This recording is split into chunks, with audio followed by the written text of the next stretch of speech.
Hello and welcome all of you to the online study platform of PCM tutorials. आज के lecture में हम लोग न्यूट्रिशन इन ह्यूमन के बारे में बात करने वाले हैं।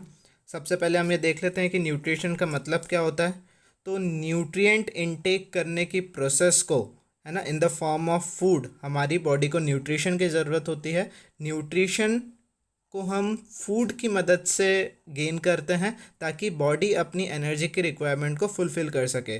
तो intake of nutrients in the form of food to secure the requirements of body is known as nutrition.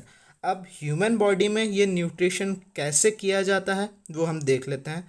वैसे तो न्यूट्रिशन लेने की बहुत सारी प्रोसेसेस हैं।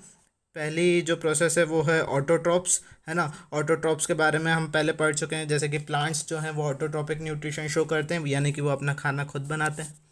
दूसरे टाइप का जो न्यूट्रिशन है वो है पैरासिटिक न्यूट्रिशन। पैरासिटिक न्यूट्रिशन यानी कि कुछ ऐसे लिविंग ऑर्गेनिज्म भी होते हैं जो अपने खाने के लिए किसी और दूसरी बॉडी पे डिपेंड करते हैं, है ना। इसे हम कहते हैं पैरासिटिक न्यूट्रिशन। तीसरा होता है सैप्रोफिटिक न्यूट्रिशन। सैप्रोफिटिक न्यूट्रिशन ऐसा न्यूट्रिशन होता है जिस न्यूट्रिशन में लिविंग ऑर्गेनिजम्स किसी डेड और डिकेइंग लिविंग बॉडी से अपने न्यूट्रिशन को गेन करते हैं, इसे हम कहते हैं सैप्रोफिटिक न्यूट्रिशन। इसके अलावा एक और चौथी कैटेगरी है जिसे हम कहते हैं होलोजोइक न्यूट्रिशन। होलोजोइक न्यूट्रिशन में क्या होता है, कुछ ऐसी लिविंग बॉडीज़ होती हैं जिनका डाइजेस्टिव ट्रैक थोड़ा कॉम्प्लेक्स होता है। उनका डाइजेस्टिव ट्रैक कॉम्प्लेक्स इसीलिए होता है क्योंकि वो जो न्यूट्रिशन लेते हैं वो थोड़ा कॉम्प्लेक्स न्यूट्रिशन लेते हैं। फॉर एग्जांपल ह्यूमन, हम कई बार कच्ची सब्जियां खा लेते हैं, ठीक है। हम कई बार ऐसे कॉम्प्लेक्स फूड खाते हैं, कुछ कई बार नॉन वेज भी होता है ना। तो काफ़ी सारा कॉम्प्लेक्स फूड हम इंटेक करते हैं। उस कॉम्प्लेक्स फूड को छोटे छोटे पार्ट में ब्रेक डाउन करके या फिर डाइजेस्ट करके बॉडी को गेन करना होता है। तो उस फूड को डाइजेस्ट करने के लिए नंबर ऑफ स्टेप्स की ज़रूरत पड़ती है। तो ऐसे लिविंग ऑर्गेनिजम्स जिनका न्यूट्रिशन इनटेक कॉम्प्लेक्स फूड की मदद से होता है, वो अपने फूड को डाइजेस्ट करते हैं होलोजोइक मोड ऑफ न्यूट्रिशन की मदद से। एग्जाम्पल ह्यूमन, है ना। Holozoic mode of nutrition amoeba में भी होता है, उसके बारे में एक अलग से एक लेक्चर मैं बना दूंगा। उसके अलावा अगर हम बात करें किसी डोमेस्टिक एनिमल की, जैसे हमने काऊ की बात करी, तो काऊ जो है वो अपना खाना ग्रास वगैरह की ग्रेजिंग करके उनके न्यूट्रिशन लिया जाता है। अब ग्रास एक काफ़ी कॉम्प्लेक्स स्ट्रक्चर है, काफ़ी कॉम्प्लेक्स मॉलिक्यूल है। उस मॉलिक्यूल को ब्रेक डाउन करने के लिए एक डाइजेस्टिव ट्रैक की ज़रूरत पड़ेगी जिसमें मल्टीपल स्टेप में ग्रास को ब्रेक डाउन करके एनर्जी गेन करनी होगी। तो ऐसा न्यूट्रिशन कॉम्प्लेक्स लिविंग ऑर्गेनिज्म में फूड डाइजेस्ट करने की प्रोसेस में होलोजोइक न्यूट्रिशन यूज़ होता है। होलोजोइक न्यूट्रिशन में टोटल 5 स्टेप है। पहली स्टेप है इंजेशन, दूसरी है digestion, absorption, assimilation, egestion. Ingestion का मतलब होता है यहाँ पे फूड को इनटेक करना, फिजिकली फूड को इनटेक करना, जिसे हम कहते हैं इंजेशन। उस इंजेस्टेड फूड को छोटे छोटे पार्ट में ब्रेक डाउन करना, उसे हम कहेंगे डाइजेशन। जो डाइजेस्टेड फूड है उसे बॉडी के द्वारा एब्जॉर्ब कर लिया गया, उस डाइजेस्टेड फूड को ब्लड में, वो डाइजेस्टेड फूड ब्लड में एब्जॉर्ब हो गया ताकि वो बॉडी के डिफरेंट पार्ट तक जा सके, है ना। तो उस फूड को ब्लड में एब्जॉर्ब करने की प्रोसेस को हम कहते हैं एब्जॉर्प्शन। फोर्थ प्रोसेस है एसिमिलेशन। ब्लड में एब्जॉर्ब होने के बाद बॉडी के सारे सेल्स के पास डाइजेस्टेड फूड को पहुंचाना है, तो वो होता है एसिमिलेशन की मदद से। और फिफ्थ प्रोसेस होती है इजेशन, जिस प्रोसेस में जो भी वेस्ट बचता है, अनडाइजेस्टेड फूड बचता है, उसे एक्सक्रीट आउट कर देने की प्रोसेस को हम कहते हैं इजेशन। तो holozoic mode of nutrition complex living organism में होता है, 5 स्टेप में होता है: ingestion, digestion, absorption, assimilation and the last is egestion.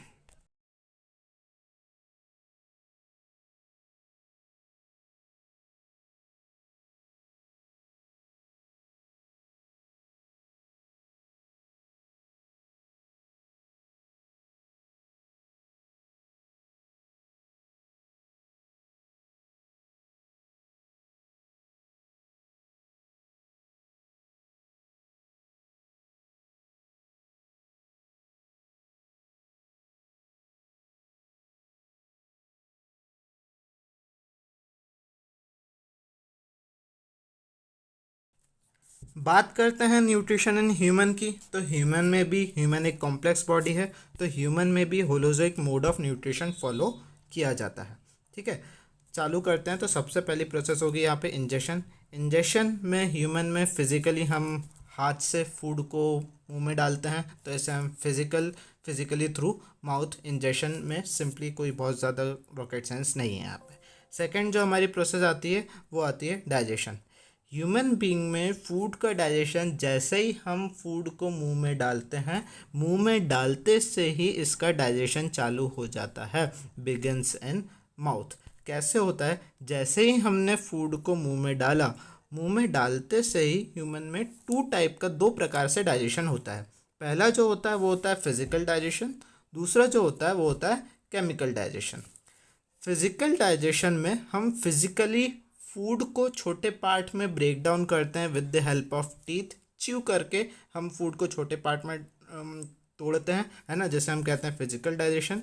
Secondary है केमिकल डाइजेशन, यानी कि माउथ में कुछ एंजाइम्स रिलीज होते हैं। माउथ को हम बकल कैविटी भी कहते हैं बाय द वे, है ना। तो माउथ में कुछ एंजाइम्स रिलीज होते हैं, वो एंजाइम्स फूड को ब्रेक डाउन करते हैं।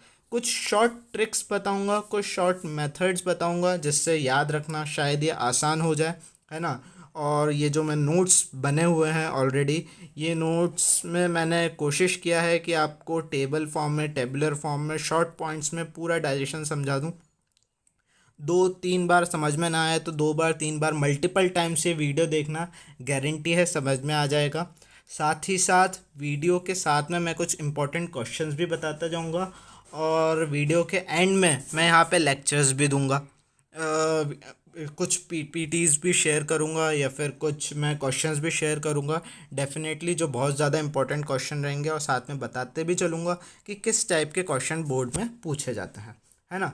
तो जैसा कि अभी हमने देखा, माउथ में डाइजेशन चालू हो जाता है। माउथ जैसे ही फूड माउथ में एंटर करता है, डाइजेशन यहीं से चालू हो जाता है। 2 टाइप के डाइजेशन होते हैं माउथ में, एक होता है फिजिकल दांतों की मदद से, दूसरा होता है केमिकल एंजाइम्स की मदद से।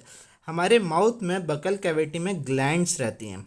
ग्लैंड्स कुछ ऐसे ऑर्गन्स रहते हैं हमारी बॉडी में, कुछ ऐसे ट्यूब्स रहते हैं, कॉइल्स रहती हैं, जो अलग अलग टाइप के केमिकल्स को सीक्रेट करती हैं, अलग अलग टाइप के केमिकल्स को बनाती हैं, है ना।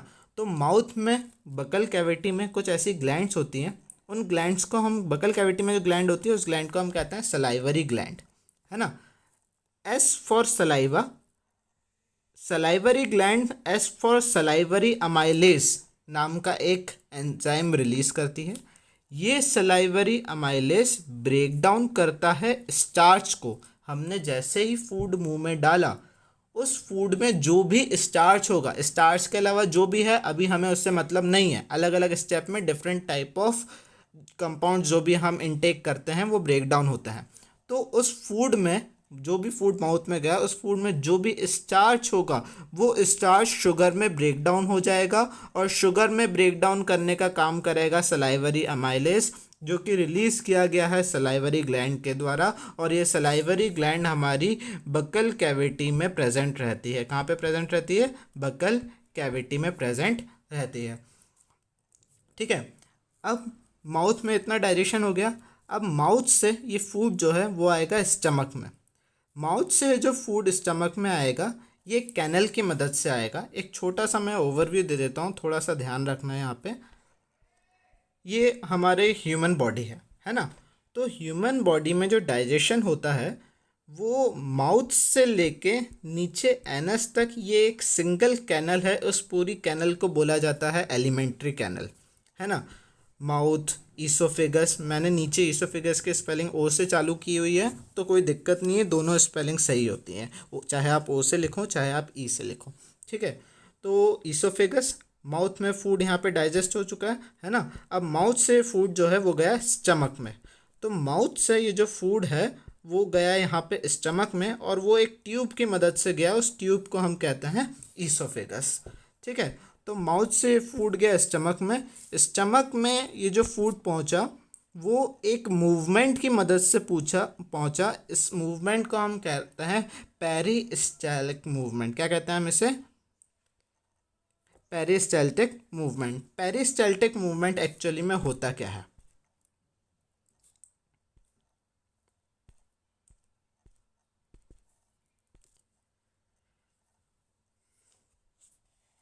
देखो ज़रा, फॉर एग्ज़ाम्पल मान के चलो कि यहाँ पे अभी ये फूड प्रेजेंट है ना। अब फूड को हमें नीचे भेजना है।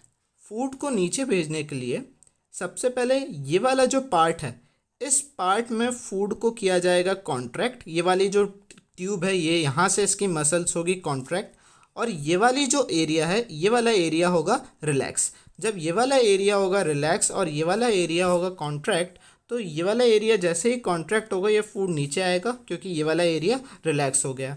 जैसे ही ये फूड नीचे आएगा, अगेन ये वाला एरिया अब होगा, फिर से होगा कॉन्ट्रैक्ट, और इसके नीचे वाला एरिया होगा फिर से रिलैक्स। तो जब ये वाला एरिया होगा रिलैक्स और ये वाला एरिया होगा कॉन्ट्रैक्ट, तो ये फूड अगेन फिर नीचे आ जाएगा। तो इससे फ़र्क नहीं पड़ता कि आप सीधे खड़े होके खा रहे हो या हाथ के बल खड़े होके खा रहे हो, डजेंट मैटर। फूड को जाना है स्टमक में तो वो स्टमक में ही जाएगा, और वो जिस मूवमेंट की मदद से फूड स्टमक में जाता है, उस मूवमेंट को हम कहते हैं पेरिस्टाल्टिक मूवमेंट।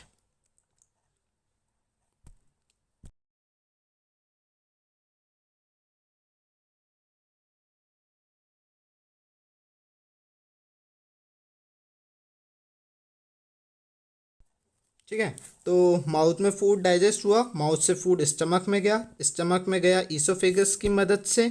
ईसोफेगस ने एक मूवमेंट शो किया, पेरिस्टाल्टिक मूवमेंट। पेरिस्टाल्टिक मूवमेंट यानी कि rhythmic contraction and relaxation of the wall of oesophagus, जिसकी मदद से फूड पहुंच गया स्टमक में। एक ओपनिंग होती है, ठीक है, इस ओपनिंग को हम कहते हैं पाइलोरस। पाइलोरस यानी कि यहाँ पे देखो ज़रा, ये स्टमक है ना। तो स्टमक और इसोफेगस में यहाँ पे एक एरिया होगा, एक ओपनिंग होगी। इस ओपनिंग को हम कहते हैं पायरोलस, जहाँ से फूड स्टमक के अंदर आ जाता है। ठीक है, स्टमक की वॉल पे अगेन कुछ ग्लैंड्स होती हैं। ग्लैंड्स मैंने बता दिया है, स्टमक में कुछ ग्लैंड्स होती हैं। वो ग्लैंड्स एक टाइप का जूस रिलीज करती है, जिसे हम कहते हैं गैस्ट्रिक जूस या फिर डाइजेस्टिव जूस, है ना। स्टमक में गैस्ट्रिक ग्लैंड होती हैं, स्टमक में गैस्ट्रिक ग्लैंड होती हैं जो कि गैस्ट्रिक जूस रिलीज करती हैं। इस गैस्ट्रिक जूस से जो भी फूड स्टमक में गया है, जिस तरीके से ईसोफेगस की वॉल रिदमिक कॉन्ट्रैक्ट और रिलैक्स कर रही थी, वैसे ही इस जूस से, इस गैस्ट्रिक जूस को पूरा फूड, स्टमक में प्रेजेंट फूड में पूरा मिक्स करना है। तो स्टमक की वॉल भी पीरियोडिक मस्कुलर कॉन्ट्रैक्शन शो करती है, जिसे हम कहते हैं चर्निंग ऑफ फूड, जिसकी मदद से ये पूरा जो गैस्ट्रिक जूस है फूड के साथ अच्छे से मिल जाता है, ताकि इस पूरे फूड में ये गैस्ट्रिक जूस मिल जाए और फूड का प्रॉपर डाइजेशन हो पाए। तो गैस्ट्रिक जूस एक्चुअली में करता क्या है, देखते हैं हम।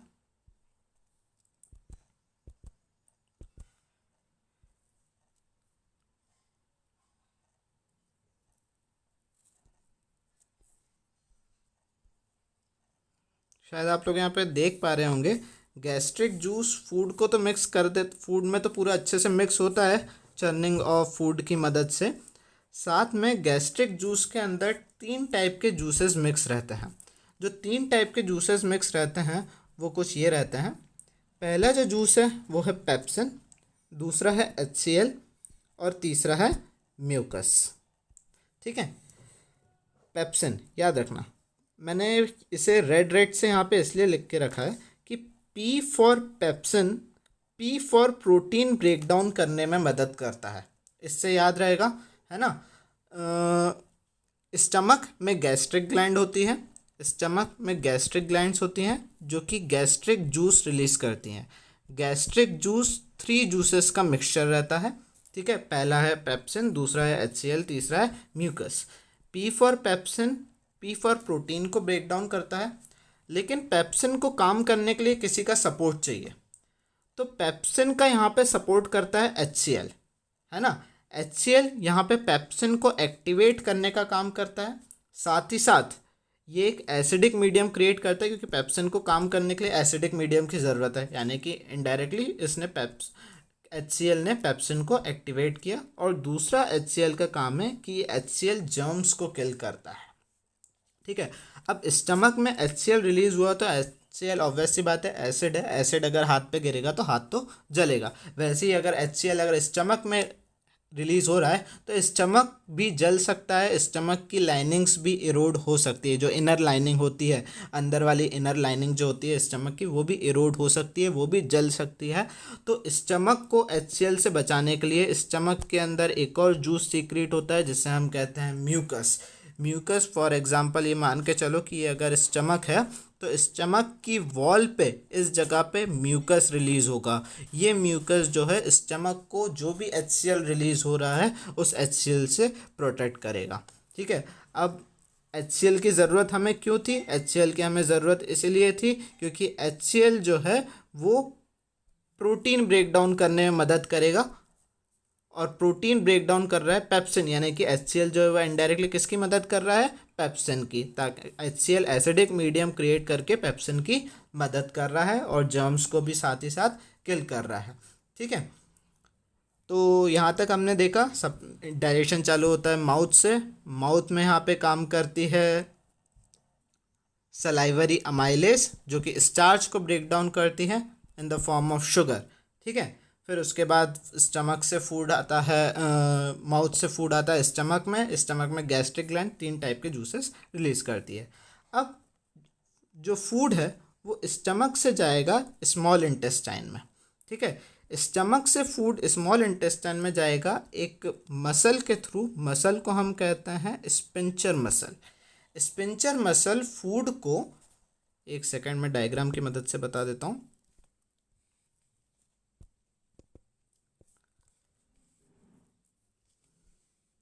देखो ज़रा, यहाँ पे स्पिंटर मसल क्या करेगा, इस फूड को स्टमक से स्मॉल इंटेस्टाइन में भेजेगा। लेकिन स्पिंटर मसल यहाँ पे फूड को पुश करेगा, क्योंकि अगर ये फूड एक बार स्मॉल इंटेस्टाइन में चला गया है तो हमारे एक्सरसाइज वगैरह करने से, खेलने कूदने से या ऊपर नीचे होने से सिंपली ये फूड वापस से स्टमक में ना चले जाए। तो स्टमक जो स्पिंचर मसल जो है वो फूड का बैक फ्लो वापस से स्टमक में स्मॉल इंटेस्टाइन से अवॉइड करता है। ठीक है, तो आगे बढ़े ज़रा।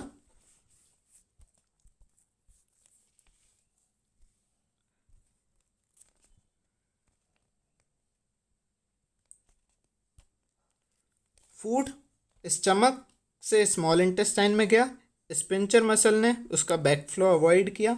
ठीक है, जैसे ही फूड स्मॉल इंटेस्टाइन में आया, स्मॉल इंटेस्टाइन में ही फूड का कंप्लीट डाइजेशन होता है। अभी तक तो थोड़ा थोड़ा डाइजेशन हो रहा था, और स्मॉल इंटेस्टाइन में ही फूड का कंप्लीट डाइजेशन होता है ना। ध्यान रखना यहाँ पे, माउथ में स्टार्च डिसॉल्व हुआ था, स्टार्च ब्रेक डाउन हुआ था। ठीक है, स्टमक में प्रोटीन ब्रेक डाउन हुआ है। ठीक है, लेकिन अभी भी कुछ चीज़ें बाकी हैं जिन्हें ब्रेक डाउन होना है। ठीक है, फिर कंप्लीट जो डाइजेशन होगा वो होगा स्मॉल इंटेस्टाइन में। कैसे होगा? स्मॉल इंटेस्टाइन में 2 टाइप के जूसेस सीक्रेट होते हैं। पहला जो जूस सीक्रेट होता है वो होता है लिवर की मदद से। दूसरा जो जूस सीक्रेट होता है वो होता है पैनक्रियास की मदद से। ठीक है, देखते हैं डायग्राम की मदद से। ये रहा भैया आपका लिवर, ये जो रेड वाला आपका पोर्शन दिख रहा है ना, ये है हमारा लिवर। लिवर की एक खास बात ये है कि लिवर ही ह्यूमन बॉडी का एक ऐसा ऑर्गन है जो रीग्रो कर सकता है। फॉर एग्ज़ाम्पल, कोई एक इंसान है ए और कोई दूसरा इंसान है बी।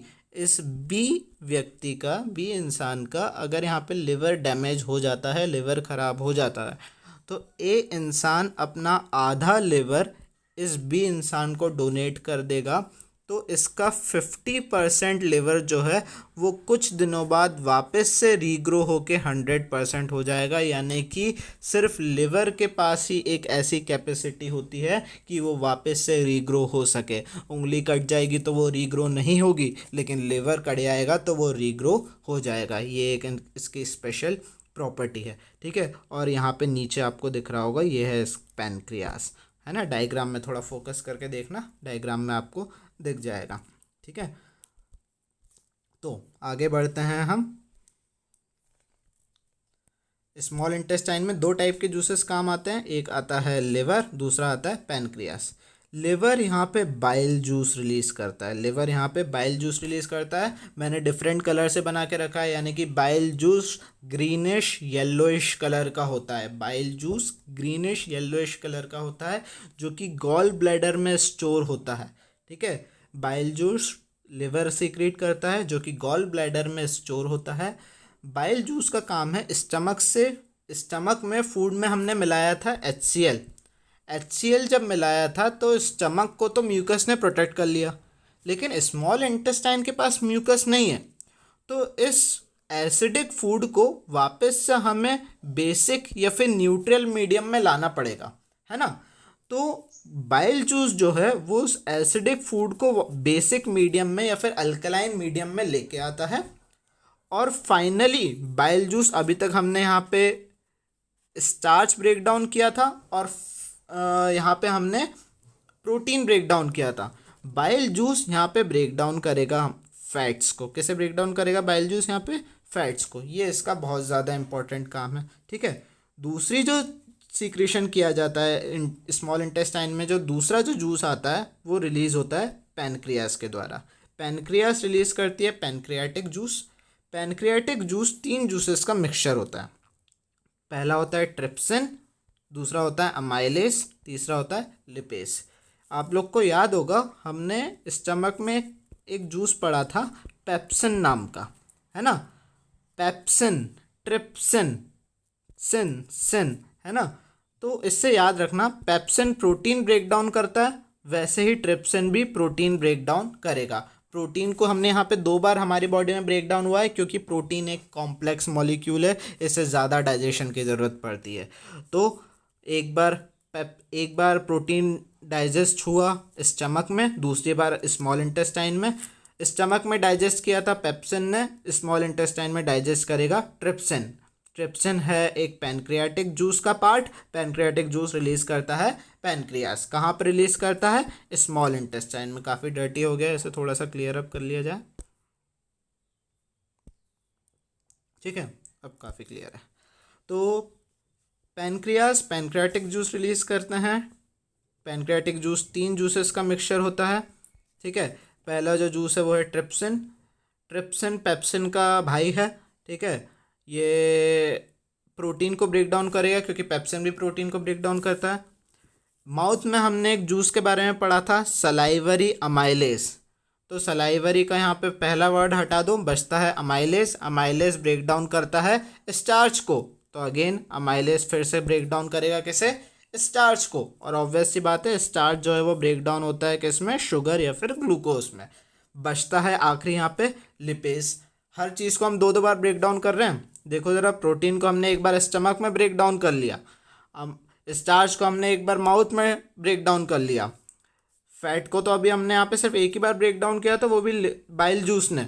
ठीक है, तो अब फैट को दोबारा से एक बार ब्रेक डाउन करने की ज़रूरत है, हर चीज़ को 2 बार ब्रेक डाउन करने की ज़रूरत है।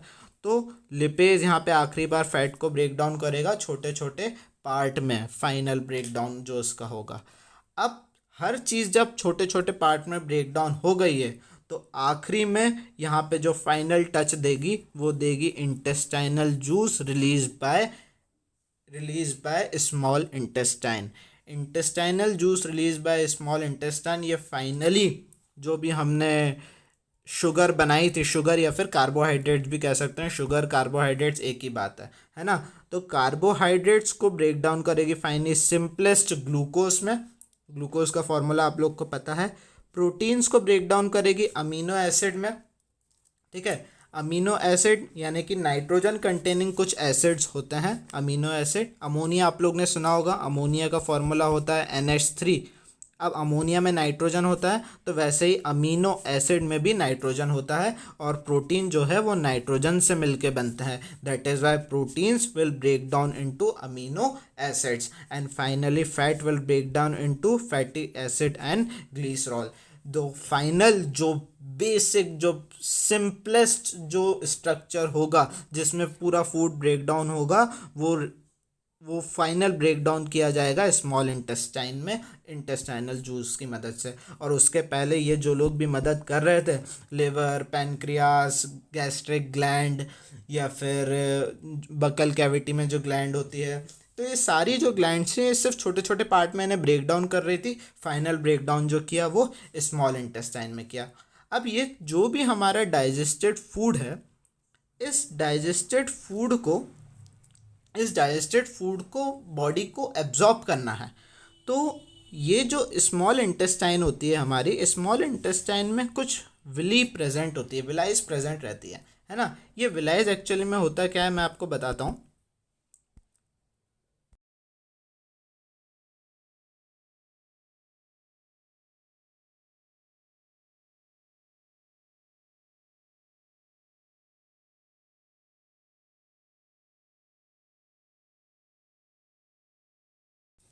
ये जो आप स्ट्रक्चर देख रहे हैं ना, फिंगर लाइक प्रोजेक्शन, इस फिंगर लाइक प्रोजेक्शन को हम कहते हैं विलाइस, है ना। तो ये जो विलाइस है ना, ये डाइजेस्टेड फूड को ब्लड तक लेके जाती है। ये विलाइस और ये स्मॉल इंटेस्टाइन में प्रेजेंट रहती है। ये विलाइस, ये सारी विलाइस कहाँ पे प्रेजेंट रहती है? स्मॉल इंटेस्टाइन, है ना। थोड़ा और अच्छे से मैं बताऊँ तो ये डायग्राम की मदद से देखिए ज़रा, ये विलाइज हैं, ठीक है, ये सारी विलाइज हैं। ये स्मॉल इंटेस्टाइन दिख रहा है आपको, ये स्मॉल इंटेस्टाइन है, ये स्मॉल इंटेस्टाइन की इनर वॉल है, और इनर वॉल पे छोटे छोटे छोटे जो रेशे टाइप के दिख रहे हैं ये विलाइज हैं। अब ये जो येलो वाले जो छोटे छोटे ग्लोब्यूल्स दिख रहे हैं डाइजेस्टेड फूड है। ये डाइजेस्टेड फूड विलाइज की वॉल पे आके टच होते हैं और विलाइज इन्हें एब्जॉर्ब कर लेती है और विलाइज इन्हें ब्लड तक पहुंचा देती है। कैसे पहुंचाती है देखो ज़रा, ये विलाइस के अंदर आपको ब्लड कैपिलरीज नज़र आ रही होंगी, ये ब्लड कैपिलरीज हैं। तो विलाइस की वॉल पे जैसे ही यहाँ पे फूड आएगा, जैसे ही इस जगह पे फूड आएगा, विलाइस उस डाइजेस्टेड फूड को एब्जॉर्ब करेगी और फूड चले आएगा वो ब्लड में। ब्लड की मदद से वो एक मेन ब्लड वेसल में चले जाएगा, और मेन ब्लड वेसल में जाने के बाद वो हमारी पूरी बॉडी में ट्रांसपोर्ट हो जाएगा, है ना। तो ये वाली जो प्रोसेस होगी, जो हमारी थर्ड प्रोसेस है, उस थर्ड प्रोसेस को हम कहते हैं एब्जॉर्प्शन। एंड हमारी जो फोर्थ प्रोसेस को हम कहते हैं एसिमिलेशन, है ना। एब्जॉर्प्शन और एसिमिलेशन, पहली हमारी जो प्रोसेस थी वो तो इंजेशन, फूड को अंदर लिया। दूसरी प्रोसेस थी डाइजेशन, फूड को छोटे छोटे पार्ट में ब्रेक डाउन किया। अब डाइजेस्टेड फूड को एब्जॉर्ब किया जाएगा स्मॉल इंटेस्टाइन में प्रेजेंट विलाइस की मदद से। विलाइस जो है वो फूड को सरफेस एरिया देगी। कैसे सरफेस एरिया देगी, अगेन देखें ज़रा। मान लो ये स्मॉल इंटेस्टाइन है। अब स्मॉल इंटेस्टाइन में अगर विलाई मान लो अगर ऐसी होती तो एक बार में एक या दो मॉलिक्यूल एब्जॉर्ब होते हैं, लेकिन अब ये विलाइस ऐसी हैं, है ना। तो अब एक बार में 1 2 3 4 5, 1 2 3 4 5, है ना। बहुत सारे food, digested food molecules body के द्वारा एब्जॉर्ब किए जा सकते हैं, है ना। तो जो विलाइज होती हैं ये डाइजेशन के लिए सरफेस एरिया को इंक्रीज कर देती हैं, ताकि फूड का ज़्यादा से ज़्यादा डाइजेस्टेड फूड का ज़्यादा से ज़्यादा एब्जॉर्प्शन हो सके। और जैसे ही वो फूड ब्लड में जाएगा, वो ब्लड की मदद से पूरी बॉडी में एसिमुलेट हो जाएगा, पूरी बॉडी में फैल जाएगा। तो तीसरी प्रोसेस हो गई एब्जॉर्प्शन और चौथी प्रोसेस हो गई एसिमुलेशन।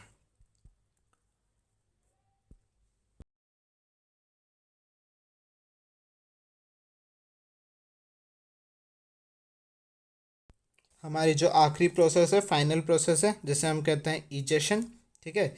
इजेशन में जो भी अनडाइजेस्टेड फूड स्मॉल इंटेस्टाइन में बचता है वो ट्रांसपोर्ट होता है लार्ज इंटेस्टाइन में। लार्ज इंटेस्टाइन में भी कुछ विलाइस प्रेजेंट रहती है। अब फूड में हमने बहुत सारे केमिकल्स, बहुत सारा सीक्रेशन मिलाया है, तो वो विलाइस जो हैं लार्ज इंटेस्टाइन में ज़्यादा से ज़्यादा वाटर को एब्जॉर्ब कर लेती हैं। ज़्यादा से ज़्यादा वाटर एब्जॉर्ब होगा तो वाटर में बॉडी में वाटर की कमी नहीं होगी, है ना। उसके बाद जो भी ऑलमोस्ट सेमी सॉलिड जो भी वेस्ट बचता है, वो सेमी सॉलिड वेस्ट जो है वो रेक्टम में आके स्टोर हो जाता है, ठीक है। रेक्टम में आके स्टोर हो जाता है, यानी कि ये हम देख रहे हैं डायग्राम, है ना। स्मॉल इंटेस्टाइन में फूड चला गया, स्मॉल इंटेस्टाइन से फूड आता है लार्ज इंटेस्टाइन में, ठीक है। लार्ज इंटेस्टाइन में ये फूड में से डाइजेस्टेड फूड, जो भी अनडाइजेस्टेड फूड बचता है उसमें से वाटर का रीएब्जॉर्प्शन होता है, और जो भी सेमी सॉलिड वेस्ट बचता है वो आ जाता है रेक्टम में, वो आ जाता है रेक्टम में। ठीक है, ये रहा रेक्टम।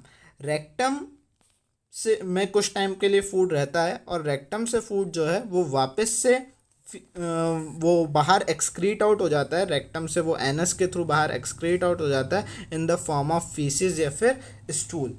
तो फूड अनडाइजेस्टेड वेस्ट को फीसेस के फॉर्म में बाहर एक्सक्रीट आउट करने की प्रोसेस को हम कहते हैं इजेशन।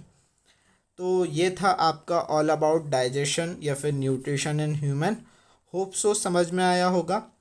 साथ ही साथ मैं आप लोग को कुछ लिंक्स शेयर कर दूंगा जिसमें कुछ इम्पोर्टेंट क्वेश्चंस रहेंगे, प्रीवियस ईयर इम्पोर्टेंट क्वेश्चंस रहेंगे। नोट्स आप लोग इसी में से बना सकते हैं, वैसे ये काफ़ी अच्छा हैंड आउट है, इसी का प्रिंट निकलवा लोगे तो एज अ नोट ये भी काम करेगा, कोई दिक्कत नहीं आएगी। ठीक है, तो थैंक यू सो मच। बताइएगा समझ में आया नहीं आया, कोई भी दिक्कत हो, कोई भी डाउट हो तो प्लीज़ शेयर करिए।